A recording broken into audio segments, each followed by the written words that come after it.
उस युवराज से मिलना चाहते हैं पंडित जी, जिनके पिताश्री ने हमारे राज्य को हड़प लिया है। नहीं राजकुमारी, उन्होंने हमारा राज्य हड़पा नहीं। महाराज वीरेंद्र सिंह ने किसी धोखाधड़ी से या किसी षड्यंत्र के जरिए जबरदस्ती चुनारगढ़ को नहीं छीना, अपितु बाकायदा युद्ध में पराजित होकर अपनी ही दुर्बलता के कारण हमें स्वयं चुनारगढ़ छोड़कर भागना पड़ा था। और जहां तक चुनारगढ़ के राजकुमार से मिलने का प्रश्न है, तो उसका इंतजाम जरूर कर दिया जाएगा। प्रणाम महारानी।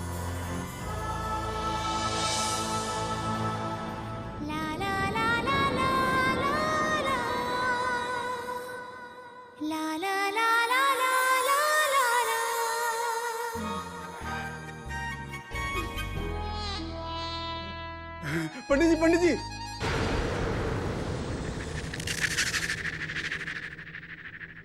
हम आपको धन्यवाद देने के लिए रुके हुए थे। आपने ये कार्य बहुत ही अच्छा किया। महारानी कलावती और राजकुमारी किशोरी को महल में लाकर आपने विशेष रूप से हमारे ऊपर बहुत बड़ा उपकार किया है। सत्य कह रहा हूँ, बहुत दिनों से सोच रहा था कि आपसे आग्रह करके उन्हें यहाँ महल में बुलवा लूं। पता नहीं कैसे आपने हमारे मन की इच्छा को जान लिया, बिना हमारे कहे। अंतर्यामी है पंडित जी, आप अंतर्यामी हैं। नहीं नहीं क्रूर सिंह, अंतर्यामी की बात नहीं है। मैं तो, मेरे जीवन का प्रथम और सबसे बड़ा उद्देश्य है तुम्हारी इच्छाओं की पूर्ति करना। किंतु एक बात समझ में नहीं आई कि महारानी और राजकुमारी के महल में होने से तुम्हें क्यों प्रसन्नता हो रही है? हम इसलिए प्रसन्न हैं पंडित जी कि महल के सारे षड्यंत्र अब समाप्त हो जाने वाले हैं और जितने भी षड्यंत्रकारी महल में छुपे हुए हैं, सबके सब दुम दबा के भाग जाने वाले हैं। क्रूर सिंह, ये बात तो तुमने बिल्कुल सही कही है। वाकई महारानी के महल में रहते हुए किसी भी षड्यंत्रकारी का बचना असंभव है। बल्कि मैं तो ये कहूंगा कि तुम भी अपने इन दोनों टुच्चे पुच्चे यारों को लेके महल से निकल लो। कहीं ऐसा ना हो बड़े बड़े षड्यंत्रकारियों के साथ तुम भी घर लिए जाओ। पंडित जी, ये आप क्या कह रहे हैं पंडित जी? आप तो भली भांति जानते हैं कि आपके पश्चात इस महल में महाराज और महारानी का कोई स्वामी भक्त है तो केवल और केवल महायोद्धा क्रूर सिंह। फिर आप इन षड्यंत्रकारियों की श्रेणी में हमारा नाम क्यों रख रहे हैं? वो बस इसलिए कि हमारी नजर में तुम्हारी ना तो कोई श्रेणी है और ना स्तर।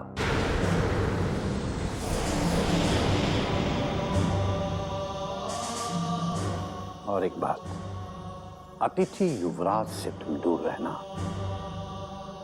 वरना वो हो जाएगा जो आज तक कभी नहीं हुआ। पंडित जी, अतिथि युवराज से तो हम सदा ही दूर रहते हैं।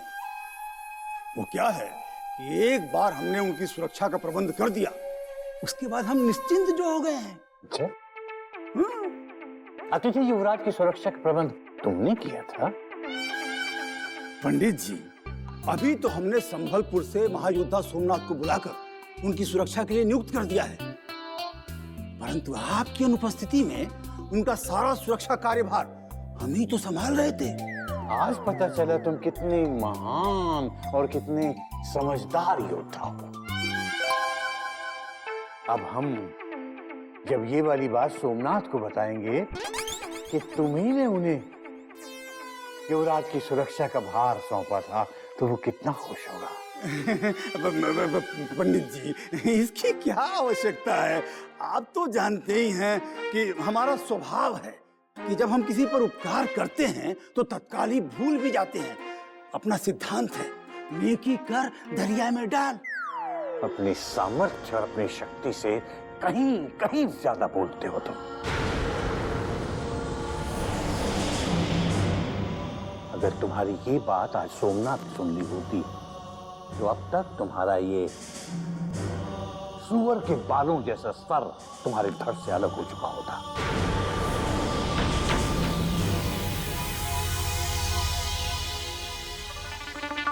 हुजूर, मेरी समझ में ये नहीं आ रहा है कैसे पंडित जगन्नाथ ने आपका अपमान किया।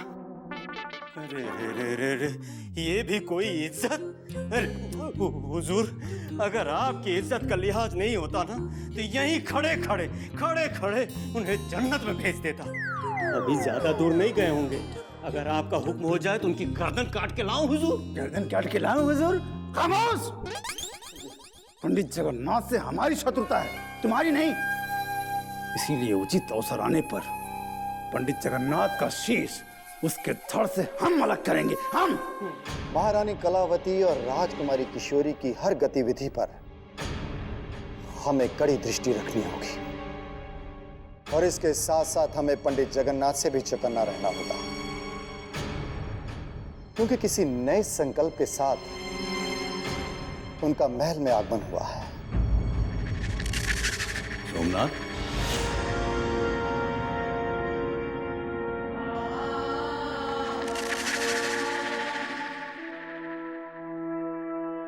प्रणाम पंडित। जीते रहिए।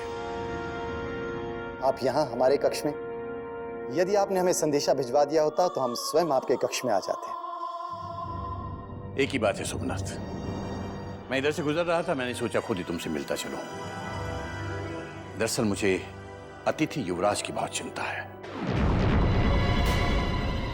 कैसे हैं वो? उनकी सुरक्षा व्यवस्था में कहीं कोई कमी तो नहीं है?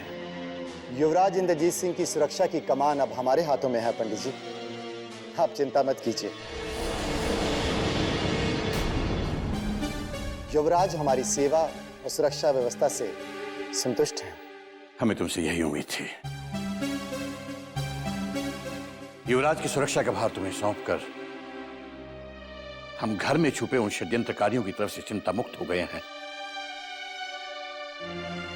जो हमारे ही राज्य में हमारे ही शत्रु बन के छुपे हुए हैं। सोमनाथ के जीवित रहते हुए युवराज पर कोई बुरी दृष्टि उठाकर भी नहीं देख सकता पंडित जी। यदि समय पर हमारे बड़े भाई बद्रीनाथ जी ने हमें यहाँ ना बुलाया होता तो ना जाने भवानी सिंह और उनके जैसे अनेक शत्रुओं ने अभी तक तो युवराज के प्राण छीन लिए होते हैं। तुम्हारी बात बिल्कुल सही है। बद्री ने संबलपुर से तुम्हें यहां बुलाकर दूरदर्शिता का परिचय दिया है। अब हमें तुरंत चुनारगढ़ ये संदेश पहुंचा देना चाहिए कि युवराज इंद्रजीत सिंह सुरक्षित हैं और यथाशीघ्र उन्हें उनके राज्य में पहुंचा दिया जाएगा। महायोद्धा सोमनाथ जी के आदेश से मैंने कार्य पूर्ण कर दिया हुजूर। अभी तक तो अतिथि युवराज के माता पिता तक यह संदेशा पहुंच भी गया होगा। तुम्हारी जितनी भी तारीफ की जाए कम है। अब हमें यकीन हो गया है कि एक दिन तुम भी अपने भाई बद्रीनाथ की तरह एक महान योद्धा बनोगे। हम सोचते हैं कि युवराज इंद्रजीत सिंह को उनके राज्य पहुंचाने की जिम्मेदारी भी तुम्हें ही दे दी जाए।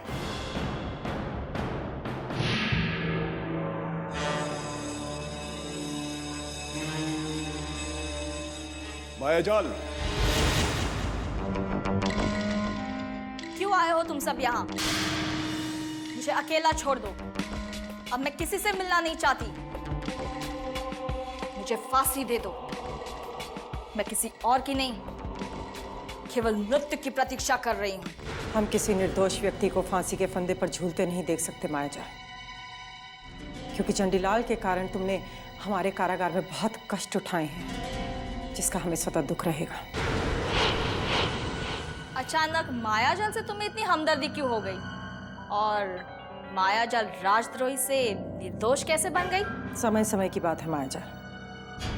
चंडीलाल के कारण तुम्हें बहुत दुख देखने पड़े, किंतु अब तुम्हारे दुखों का अंत आ गया है। हम तुम्हें इस कारागार से मुक्त करना चाहते हैं। मुक्त? अवश्य इसके पीछे भी जरूर कोई कारण होगा। कारण है मायाजाल। यदि हमारे युवराज अतिशीघ्र चुनारगढ़ वापस लौट आते हैं तो हमारी महारानी चंद्रकांता के प्राण अभी भी बचाए जा सकते हैं। और ये कार्य तुम बहुत सरलता के साथ कर सकती हो। मैं समझी नहीं। यदि तुम चाहो तो चंडीलाल के चंगुल से हमारे युवराज अभी भी मुक्त हो सकते हैं, क्योंकि तुम ही हो जो चंडीलाल तक पहुंच सकती हो।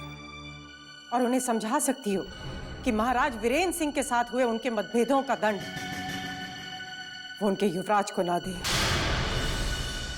और हमारे युवराज को तुरंत मुक्त करके हमारे महायोद्धाओं को सौंप दे। अब और अधिक सोचकर समय नष्ट मत करो मायाजाल। यदि तुमने हमारा ये कार्य कर दिया तो तुम्हारा खोया हुआ सम्मान वापस प्राप्त हो सकता है और हमारी महारानी जी की खुशियां भी वापस आ सकती हैं।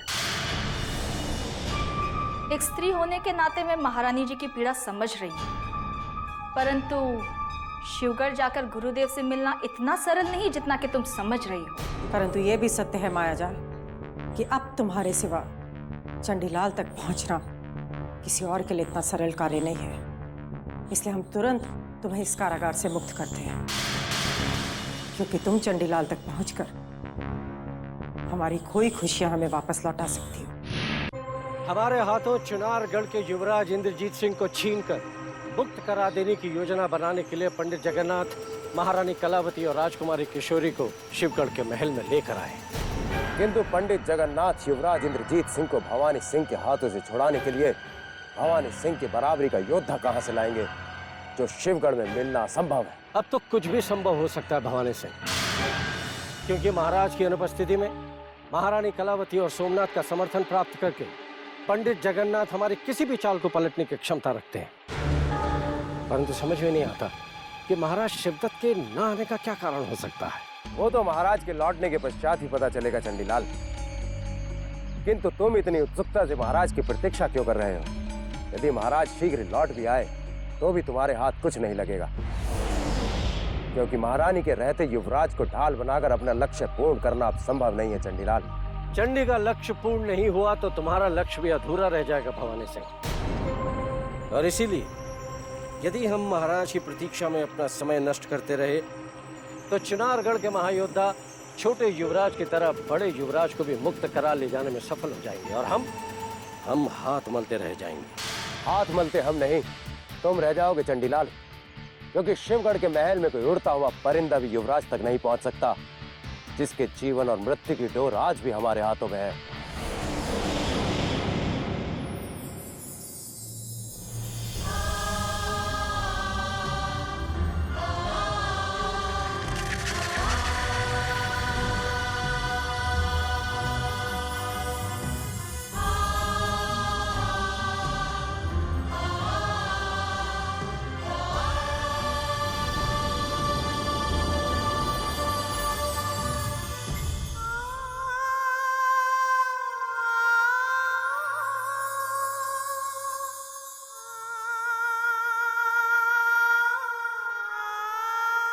प्रणाम युवराज। चुनारगढ़ से हमारे माता पिता का संदेश आ गया? कहाँ है हमारा संदेश? शीघ्र बताओ। वो हुजूर। आपका संदेश चुनारगढ़ में पहुंच चुका है युवराज। हमारा संदेशवाहक बहुत जल्द आपके माता पिता का संदेश लेकर इस महल में पहुंचता ही होगा। आप इनसे मिलिए। ये हैं पंडित जगन्नाथ जी, जिनकी कृपा से आप भवानी सिंह की कारागार से छूटकर इस अतिथि कक्ष में पहुंचे।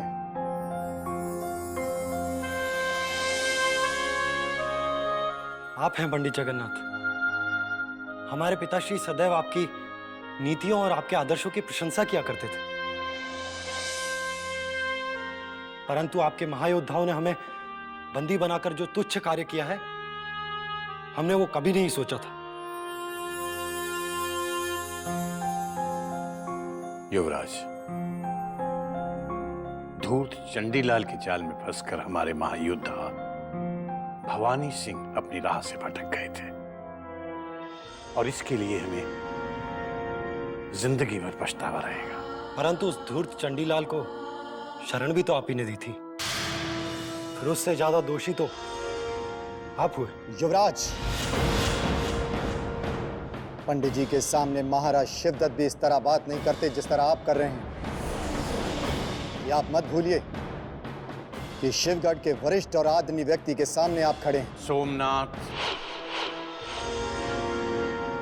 युवराज को अपने मन की भड़ास निकाल लेने दो। आखिर चंडीलाल को शरण देने की भूल तो हम ही से हुई थी। आज युवराज ने वो सच्चाई हमारे मुंह पर कहकर एक बार फिर हमें याद दिलाया है कि चंडीलाल की सहायता करना हमारी जिंदगी की सबसे बड़ी भूल थी। किंतु तुम्हारी निर्भीकता ने हमें बहुत प्रभावित किया है युवराज। तुम्हारी सच्चाई और साहस देखकर हमें अनायास महाराज वीरेंद्र सिंह और महारानी चंद्रकांता की याद हो आई। तुम्हारे विचार और तुम्हारा संकल्प भी अपने माता पिता की तरह ही महान है। हमारे माता पिता आपके शत्रु हैं, परंतु फिर भी आप उनकी प्रशंसा किए जा रहे हैं। ये बड़े आश्चर्य की बात है। आश्चर्य की बात नहीं युवराज। सच्चाई और साहस ज्यादा देर तक छिपाए नहीं रह सकते। महाराज वीरेंद्र सिंह हमारे शत्रु थे, शत्रु हैं और शत्रु रहेंगे, किंतु हम देख रहे हैं कि तुम उनके योग्य उत्तराधिकारी हो।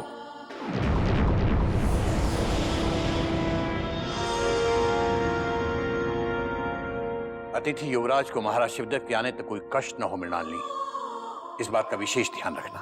जी हुजूर।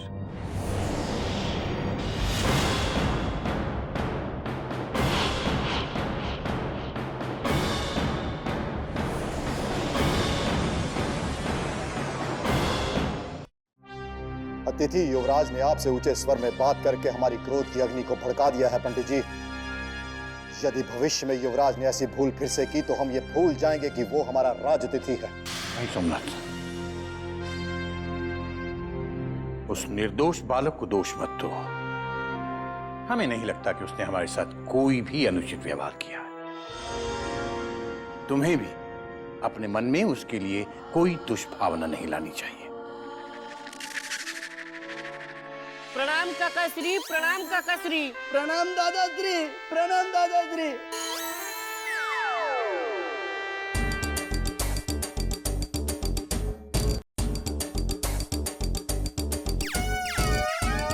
कौन है?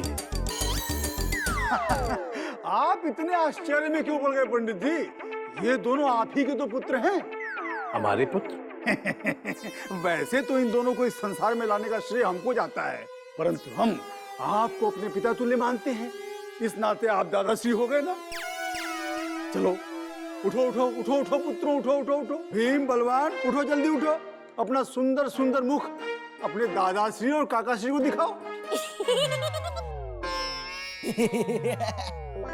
हमने आज से पहले इतने सजीले और सुंदर बालक नहीं देखे क्रूर सिंह जी। क्या ये दोनों इसी धरती के प्राणी हैं या आप किसी दूसरे ग्रह से उठाकर लाए? देखा पिताश्री, काकाश्री ने हमें तो आपसे बेहद सुंदर और खूबसूरत बताया है। अब हम कहानियां सुनने के लिए आपके पास नहीं आया करेंगे। अब तो हम काकाश्री से कहानियां सुनने के लिए उनके कक्ष में जाया करेंगे, है ना काकाश्री? बलवान को काकाश्री कहानी सुनाएंगे और हमें दादाश्री कहानी सुनाएंगे। तो बेटा, हमें कहानियां गढ़ के सुनाने कहाँ आता है? हर रोज नई नई कहानियां गढ़ के सुनाने की विशेषता तो आपके महान पिताश्री की है। महान और हम? नहीं नहीं पंडित जी, महान तो आप हैं जिसने एक ही झटके में शिवगढ़ के समस्त योद्धाओं और महायोद्धाओं को परास्त करके इस महल पर अपना पूर्वोक्त अधिकार प्राप्त कर लिया है, और साथ ही साथ ये भी सिद्ध कर दिया है कि संसार के सबसे बड़े राजनीतिज्ञ, कूटनीतिज्ञ केवल आप ही हैं। क्रोध सिंह,